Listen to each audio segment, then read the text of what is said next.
Okay. Good afternoon. Another session with my faithful listeners, whoever you may be and wherever you may be. We are going to be talking about something quite important. I was thinking to myself, I said, how shall I introduce this topic? We're going to be talking about love. We're going to be talking about, yeah, you heard that right. We're going to be talking about love, meaning we're going to be talking about spouse visas. Partner visas is what some people say most of the time. And they say, oh, I've got my partner visas. We will cover aspects of what is it, how is it, where do you have to be, there's onshore, offshore, checklists, and what types of visa. Should I be married or should I be applying on de facto?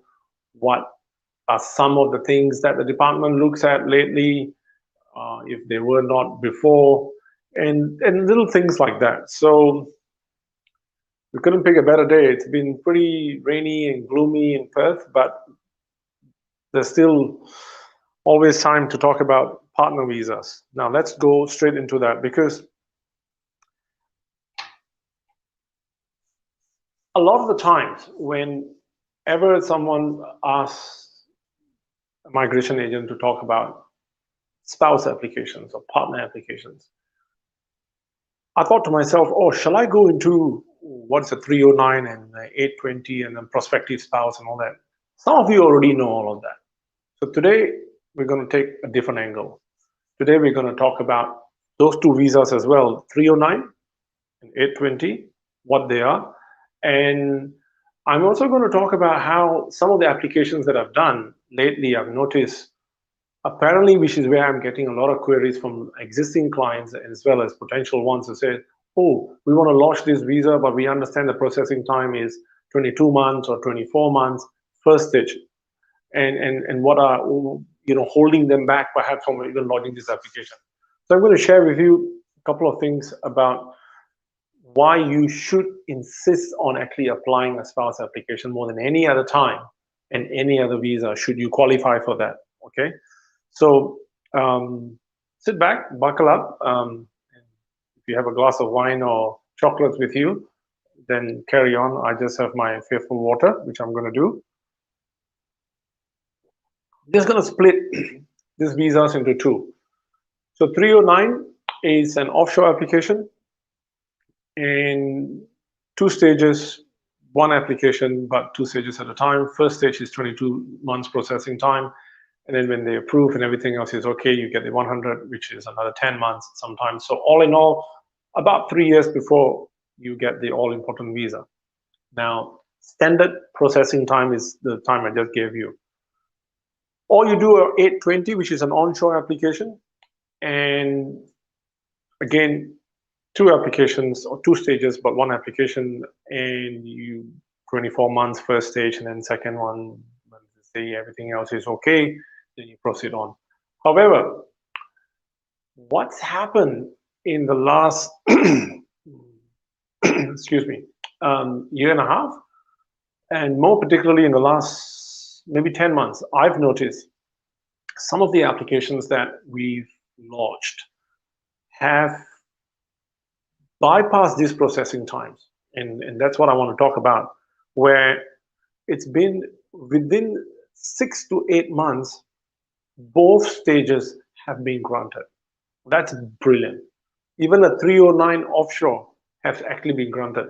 Don't worry about the fact that they could not travel because of the border closure, but the fact that they were being granted on the basis of the information provided, what is it and how the information is what we're going to be talking about. So just seriously, just think about how that can in fact impact you should you be in this situation, or if you're about to, or if you already lodged, and how come there's no traction, there's no movement towards your application. This is what we're going to be talking about, okay? And I can't, seriously, as my head really spins when I think about how we launch an application in April, May, onshore 820 on the basis of marriage, bingo, both stages granted. Client and I both shocked, client definitely over the moon, happy. But yeah, so those are the things that we want to talk about. So now Did I just say it a while ago that why more than any other time this is important to lodge is because spouse applications have got the highest quota to in terms of what the department is going to be putting aside for as high as the skill visas. So you're looking at close to 73,000 spots given for spouse applications. That's like insane out of 160 or 165, which is the yearly a quota that they have for visas. So spouse takes up almost a 60-40 percentage if you want to put that into perspective, which means more so than any other time, if you're going to lodge it and lodge it with the proper sort of items that you need to in that. Now, the common questions which it determines or accelerates or slows down your application depends on these four things. So they always want to ask you on giving proof of the financial aspects, the social aspects, being commitments, nature of household, and the mutual commitment to each other, which is where the whole basis, if you like, of these spouse visa application rests on, because they want to determine those three words: continuing, ongoing relationship, literally.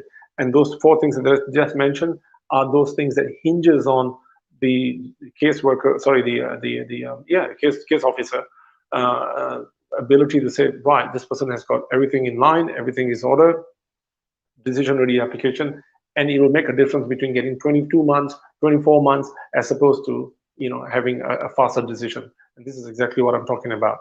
So without further ado, let's jump into, say, the social commitments. So what are the social commitments? And everybody thinks, yeah, social commitments, no problems. We go out and we do this, and people know us. Well, okay, people know that as in you are in a relationship. But in the day and age of social media, how much of the information is really out there? Is it on your Facebook? That is, if you use Facebook, and do you actually share that information? Are you both an item? Do people know that? I mean, are you not shy, meaning that you want to publicize the fact that you are in a relationship? Because if you don't, then if you're only within, or my family only knows, or my immediate friend knows, then apparently it lends a little bit more weight to that, because the department do, I believe, in their own capacity, in their own ingenuity, go into aspects of saying how much more have these guys actually put it out there that they are in a relationship.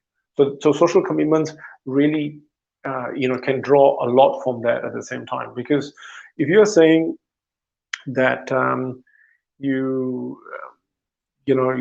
gone when you could, that is travel permitting, you've gone for a holiday, you've come back, so what, but who else knows is really where the social commitment part comes in.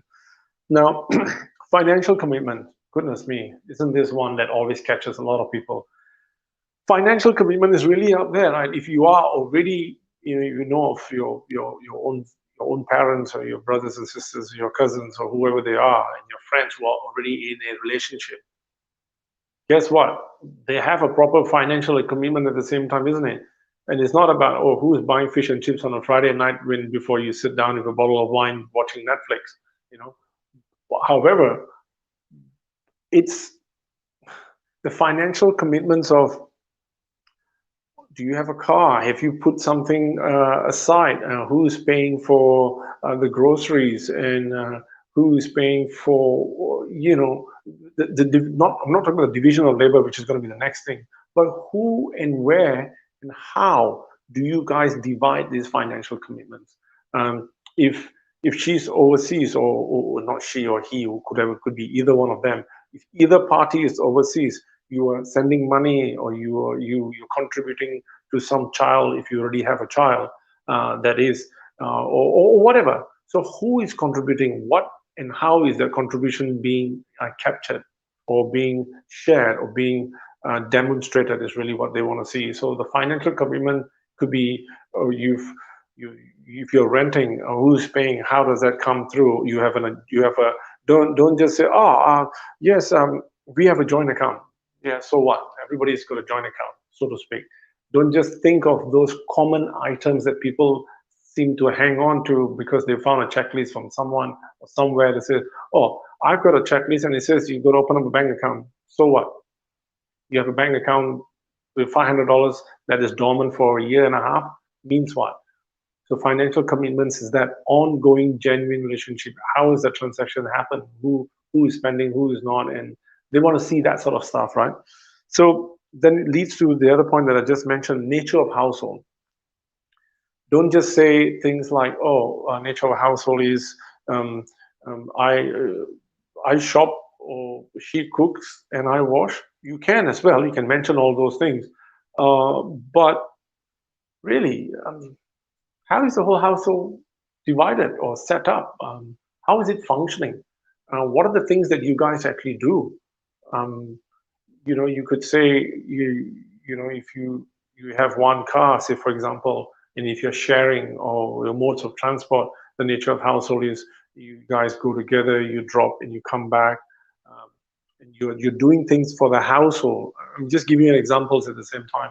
Nature of household could also mean just your very day-to-day existence. When you come back, who cleans up, or who does the lawn, or who does.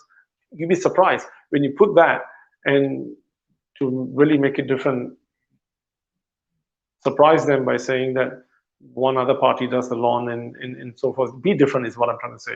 Why? Because then it leads to the fourth point: mutual commitment. The mutual commitment is really where this thing is all about, because it's mutually exclusive to the two of you to actually demonstrate that this is really a genuine relationship. They're not, they meaning the department is not silly enough to put a 73,000 quota on spouse applications and then mention those four things that I just mentioned to you. And you think, oh, this is easy. I got this, and that, the other, because of what I've just said, or you have another checklist.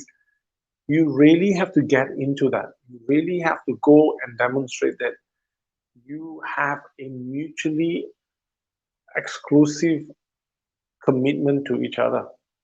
They they they will want to know. They will want to know things that you could say, oh, I've got future plans. I might be planning family planning, or I could buy a property, or we got a rental, or we are committed. We're so committed to each other in so many aspects, and you bring all those elements together.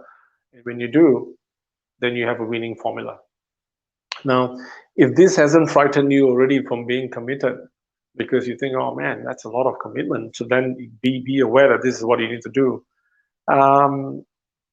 What are some of the stuff that I'm thinking off my head that people normally ask, clients normally ask? This thing about, I don't want, like I said to you, I don't want to go into specific checklists and whatnot, but one of the questions that usually people ask is that, oh, the form 888, how many people should sign and who should sign? Now think about it. If your immediate family, which is the part I was talking about, your social commitments, right? If your social circle is such that only your family know of this relationship, and you choose to have your family to write the form 888, that's fine. There's no right or wrong. But just imagine if you stepped out of that and you got, say, your work colleague or your supervisor or someone from your place of worship or your gym or whoever, wherever, whatever you do, your social network, in other words, who knows of the relationship, who knows both of you, perhaps, and well, it has to be, and it's a citizen or a resident down here, which is another requirement. Get them to write that form 888. And don't just write a form 888, which is a very short page, by the way, a form, I should say, but where they've given you specific paragraph, which is about this long, if you know, this much per gap. Don't just write this much, like 5-6 lines, and say, yes, I know so and so, they are good, they look happy together, and they look they are in a genuine relationship. Hang on, it doesn't tell me anything, because at the bottom you've already stated that you've known each other for 6 years, where all you can say is just that. Come on, add a little bit of oomph, add a bit of masala, if you want to call it, if you understand that word, that is. So add a bit of that, make it palatable, make don't go crazy as well, but just write just enough to say why you think, in your opinion, that you are endorsing this relationship to be a genuine one, and you know that because you're going to attest to that. And when you do that, because the case officers are going to look into that, they're going to, oh, okay, cool, this is really interesting. This is different. Speaking of different, now the other thing that you want to do is that personal statements. Don't take that lightly. Personal statements. What is that? Oh yeah, we met on a night somewhere, whatever. Just drawing from memory from some of the cases that you were at the Mustang Bar on a Friday. You had a few drinks, and then you got to know each other, and which is fine, which is probably the case. But get into specifically in your personal statements how, when, why, and how is this reached to what it is today. And the dates that you respectively put in your personal statements, please at least make sure that they do match. You can't say on February 19 and she is writing February 14 because she remembers Valentine's Day and you completely forgot, or something that the dates better coincide, they better correlate, okay, they better be accurate. So little things like that. And people have asked these questions, how much shall I write in personal statement? How long is a piece of string, right? You go for it. If you think that in one page, 4 paragraph, you can be so accurate in describing what and where is your personal statement, then so be it. Some people have written 3-4 pages, fine. Within reason, you can actually go into that. And that's perfectly permissible. And I suggest you do, because why? It's your personal statement. What and where, and don't kind of mirror each other's statements. Add a little bit of variety, like they say, spice is the, spice it up a little, but within reason. So with all of that, you're going to prompt the case officer to say, okay, I'm going to look at it differently, because otherwise they would have seen every time the same old applications, the same old standard letters and whatnot. But if you add something different, another flavor to it, you're going to, as a human nature, you're going to prompt someone to spend a little bit more time looking at it. And that's what I feel, okay? And so far, I've read enough personal statements to tell you they really make a lot of difference, and they become a talking point when it's finally actually granted. So think about scenarios, think about situations. So if your existing visa, now let's come back to that. For example, if you have both been students, both tried to pursue their own personal journeys in terms of personal PR pathways, and one probably better in terms of points or occupations on the list and blah, blah, blah, and all of that. But for whatever various reason, you never really got married, but you were in a de facto relationship, fine. You need to document, account for that de facto evidence, because one of the things that always hits us is, oh, hang on, we haven't really lived together for 12 months. Is that really a requirement? Well, yes and no. De facto evidence is a big thing. They want to see that you've actually not married, but you're actually living together. But if you're not, for various reasons, which I'm going to give you two, that are the common ones. Sometimes you say on religious grounds, your parents and family are aware of the relationship, but you were not living together because of religious basis, that you're not supposed to cohabit before you get married. That's fine. You can use that, but you need to demonstrate that. Or you could be basically with a partner who's here, but the partner is a FIFO worker, but they spend a lot of time working away from home. So, but you've got proof that you were living there. You need to show that you've actually got an address. Don't just say these things loosely. You need to show that you were not living together. Why? Because the person was actually that far away, but your address is actually together. So you can get around this 12 months of living together evidence. Now, if you think that's too much to get into, you say, oh, I just want to go and get married. Fine, go and get married then. So then if it's on the basis of marriage, Remember, you got to do this notice of intention of marriage. You got to serve that out. And if you manage to get that registered, and WA doesn't register, you can register marriage. Then you apply on the basis of marriage, but you still got to meet all those things I mentioned just now. Doesn't mean whatsoever, for one single moment, do not think in your head that, oh, it's easy, I've gotten married, and here's my documents and my proof and my wedding pictures and my certificate and everything else. I should be granted the visa. Doesn't happen. Genuine ongoing relationship on those four factors that I just mentioned: social, financial, your household, your mutual commitments. Where are they? What are they? You gotten married? Yeah, so big deal. How is that all contributing towards them seeing it? So let's say you've launched an application today. You still, as you go along, if you're developing or gathering some evidence of all those factors I just mentioned, we attach them as we go along. We want to give the department a little bit more information that says, hey, guess what? This is all there already. It absolutely makes a difference in accelerating a decision. I'm going to give you, before we take any questions, which I suspect we do have, I'm going to just say to you, I'm drawing a direct reference from an application that we launched November 2018, 820 onshore marriage. Still no decision. All kind of funny information. The department is asking this and that, the other. And I go back to the client and says, well, you need to prove this and that, the other. They had various reasons, which I'm not even going to go into detail, but they couldn't provide a little bit more for various reasons. As opposed to another client who's onshore, 820, got married and applied this year, like I said, in April, May. 4.5, 5 months granted. So there is talk that the department is more kind now towards an onshore application as opposed to an offshore application. Don't go into that world. Don't go into that little, oh, what shall I do? How can I improve my situation? As long as you've got those documents that I've just mentioned to you, as long as you get not just photographs, not just evidences that you've gone out, you've taken a few pictures and your friends know of you, and this is my chat history and this is my bank account, and oh, by the way, my friends, my family have said that. What if you went a step further?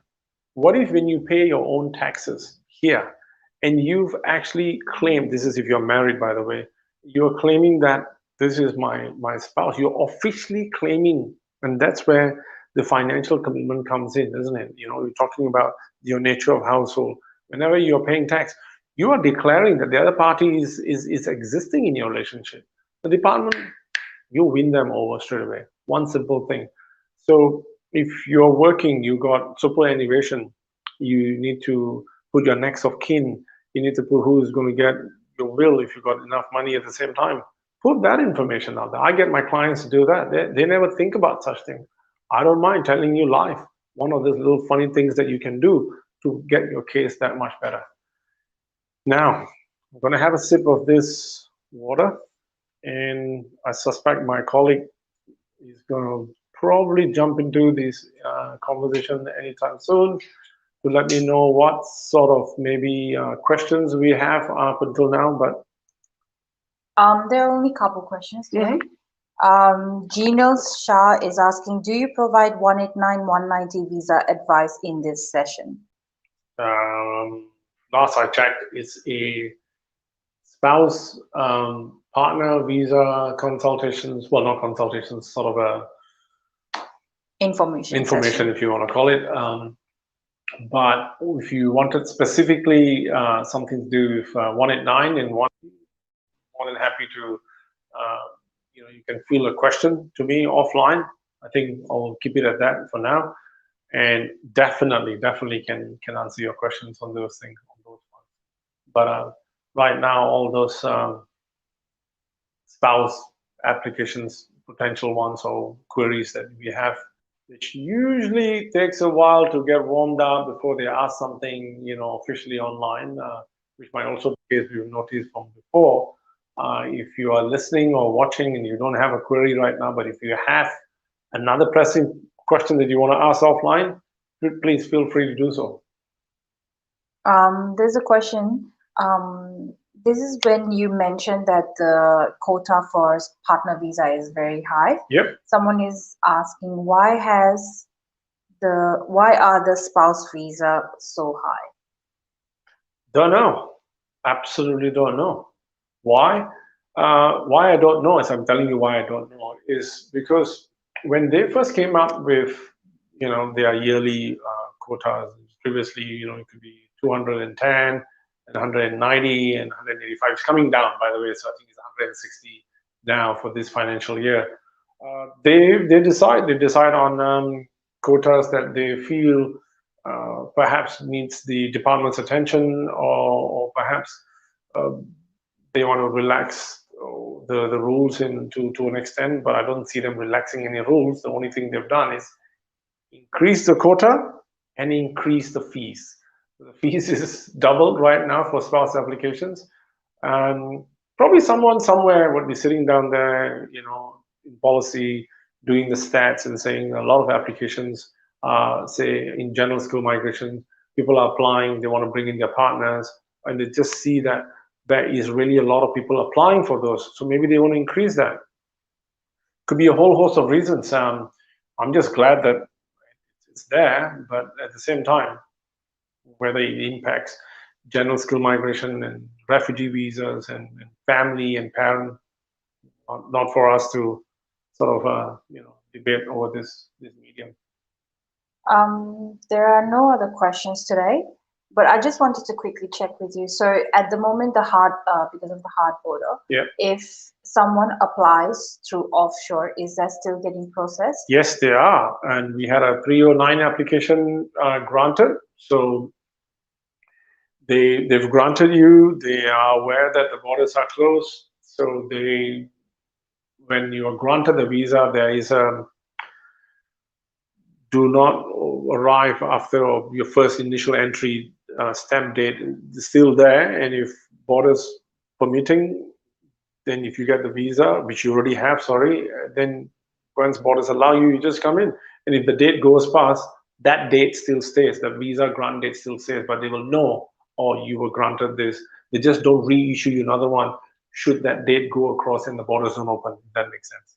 So if they have got the provisional visa, which is the first stage, can they arrive without exemption, or do they need to apply for the exemption? The exemptions, we were talked about the exemptions 2 weeks ago, about how they are going to slowly remove the exemptions, but that was only for, put me on the spot, it was only for PR and citizens applying to have their loved ones come in. So the exemption for them is not there, or is going to be phased out. So as of 1st of November, borders permitting, if you've already been granted a visa, I don't think so you need an exemption. You can, based on whatever, we don't know to how many are finally allowed to come in. So they're saying borders are open.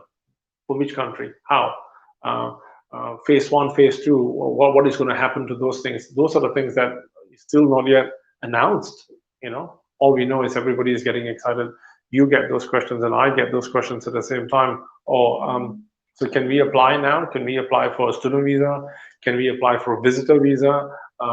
Well, yeah, as of 1st of November, you can make an application right now. Let me just give you a point. We've done 2 or 3 visitor visas in the last 6 days. Nothing stopping you from launching the visitor visa. They haven't been granted because they need to be granted within 28 days. But some cases take longer than that. Let's say you are granted, and if the border is open, you're in. You're in based on whatever the requirements are, your double vax and your certificates and all those stuff that you need to provide, and that sort of answers that bit of it. There's still no question, but I have got one. Yeah, no, fine. This is live. This is the beauty of being live. Just me and you, Anna. So let's just go. Because I've been getting like a few questions from the clients offline. Okay. Yeah. So we perfect time to highlight that. Yeah. So we recently promoted on our Facebook page that one of our clients got both stages granted at the same time, and people want to know on what basis Like some people get only the first stage granted and they still have to wait and go through all the process. But some people are getting both stages granted at the same time. I wish I could mention my client's name. It happened to me as well, specifically. That's the same application that I was telling you about. The guy is from, great guy, is a proper Kiwi, Aussie fellow, mixed in all those years. Wife's from the Philippines, I can mention that much. She's down here, she was on a visitor visa before. They were already married, they launched an onshore spouse application. 820, I lodged it, and we provided all the information that they wanted, the usual overseas police clearances. The medicals were not requested up until maybe 3 weeks before it was finally granted. So as soon as the medicals were done, they were granted. So on what, and when the grant happened, we thought it was the first stage. And I was calling the client to tell him, "Hoy, guess what? You got your first stage granted." And when I read through again, I says, no, he's got both stages granted. So maybe the department is suddenly reasoning why is 73,000, why they've increased it. Maybe that's why they want to encourage people to apply. If everything else is okay. So your so-called standard processing time of this 22 months wait time or 24 months for first stage, apparently it's not, and I'm live, I'm telling you right now, that didn't even happen. Client asked me, I'm like, well, just take it on board that it's the best thing that can ever happen. And he thanked me with a nice bottle of wine, so that was appreciated. So, but basically, yes, it seems to be happening. But on the same time, it can take longer too. If that doesn't mean that just because something like that has happened, and we cannot benchmark all applications to base on that. I know for a fact, anything and everything that usually is in the entire checklist for that application was lodged, ready, certified, checked. There was no such thing as, oh, we attach and then, oh, it's an error, or that has expired, or I need to renew. No, none of that thing happened. It was a absolute decision-ready application. That the only thing the department wanted was a consent form from New Zealand, from something that he was involved in, from the military and whatnot. And he just signed, he did all of that, medical's done, bingo, approved. Very happy with the client. And do they get, if it gets a rejected partner visa? Okay, so do they get appeal rights? Appeal rights if you're onshore, right? So, and even if you're offshore, because your partner is obviously a sponsor down here, so they will give you reasons for why is it refused, and then you can apply for the AAT. Absolutely, AAT rights. Good question, because $7,700 should not have gone to waste, because you want to make sure that you've at least got some right of appeal. But because in this case, let's say the person is offshore, then you don't get a bridging visa. You only get a bridging visa when you're onshore. Then you apply and you just wait. Oh my goodness, that can be quite frustrating, because some people choose not to go to the AAT. They go, right, if I go on AAT, I could be waiting for 6 months, 18 months, 2 years, who knows, literally. The waiting time, as opposed to then saying, right, thank you very much, I'm going to apply another application, because they will give you reasons for why it was refused in the first time. So if you know and you learn from that, you put in another application. If you're confident enough, nothing's stopping you from putting in another application whatsoever. Even if they're offshore, they can still apply. Yep, absolutely, absolutely. Because the sponsor is down here. So there's ways of taking that. The sponsor wants to say, I want to know how I'm going to go about appealing this, because a whole host of things can happen on ENA. The case officer may have requested some information, would have gone to an email address that's dormant, that didn't happen, they didn't reply in 28 days. Case officer like, well, don't know what happened to this, and they refuse. But this person had the information all along, but there was no avenue for them to go back to the department. And the decision is just made, and the decision is quite fatal. It's like final, and it's like, you're done. But you're like, whoa, hang on, but I actually had the information all along, but I'm sorry I didn't get it in time. And in those cases, file an appeal. and you will win that, definitely. And do they get the Medicare if on provisional visa the first day? No. They don't get Medicare? If they're offshore, obviously no, right? So if they're onshore, I think you got access to Medicare. I think so. Yeah. Second stage, definitely for sure. Yeah. So we have not received any questions, Cool. any further questions. No problem. So if you want to just let them know about our promotion. Okay. So for those who still are listening, which I presume you are, but you just don't have a question, then we have a promotion that's 25% off, if I'm not wrong, and discount in our Western Australian branches. Yeah. In Aussizz, Canningvale and City and Northbridge. As well as, what was the other one, Anna? We also offer free partner visa Free partner visa consultations consultation. So every Wednesday. every Wednesday. So literally, call, book, come down, have a yarn, 15, 20 minutes, half an hour, whatever you want to. I actually get a lot of those, funny enough. And sometimes it's pretty good that when you come down and you go, I actually had this question. I wasn't really sure how to word it or how to say it. And then when they discuss and when they find out that, oops, bingo, you've got the answer and then you're off and running. Look, never an easy topic sometimes to talk about because people mainly, despite the fact that there's 73 quotas available for partner visa, mostly the questions we normally get is like 190, 489, 49 and 491 as well, and oh, what's going to happen about this and that, the other. But whilst we are online on the air, as you know, state nomination has just announced a couple of things. Yeah, just want to put that in perspective. That accountants, management, and taxation are back on the graduate occupation list. Teachers, architects, I got 2 of them, which is brilliant. They are very happy they're back onto the graduate occupation list. So that has changed. Quota seemingly still the same. So happy for you, accountants, but let's watch what happens in the next round. I know by saying this, probably there'll be some questions popping up already right now. No, excellent. So we'll leave it at that. For those who have tuned in, thank you very much once again. Signing off from Canningvale, Dharmindher. And let us know if you have any other questions offline, and see you soon. Cheers.